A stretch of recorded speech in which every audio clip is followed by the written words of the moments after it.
नमस्कार मंडळी, soul diaries bye Madhu मध्ये तुमचं सर्वांचं मनापासून स्वागत. मंडळी, आज वर्षाचे पहिले 6 महिने संपलेत आणि पुढचे 6 महिने आपल्या हातात आहेत. नवीन वर्षाच्या सुरुवातीला आपण स्वतःला जी स्वप्न दाखवली होती ती कुठे आहेत? आपण अजूनही आळस आणि बहाण्यांच्या दुनियेमध्ये जगत आहोत का? जर उत्तर हो असेल तर आजची ही 3 दिवसाची सिरीज तुमचं आयुष्य बदलणार आहे.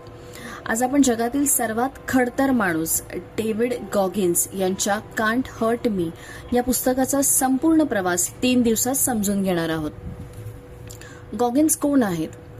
असा एक मुलगा ज्याचं बालपण अत्यंत गरिबीत, घरगुती हिंसाचारात आणि नैराश्यात गेलं, ज्यांचे वजन 135 किलो झाले होते आणि जो रात्री हुंदीर मारण्याचं काम करायचा. पण एका रात्री टीव्हीवर नेव्ही सीलची डॉक्युमेंटरी पाहून त्यांनी स्वतःला बदलण्याचे ठरवले.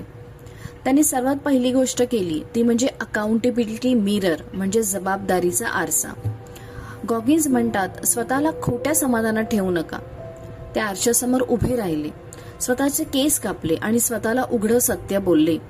मी जाड आहे, मी आळशी आहे आणि मी स्वतःला फसवतोय.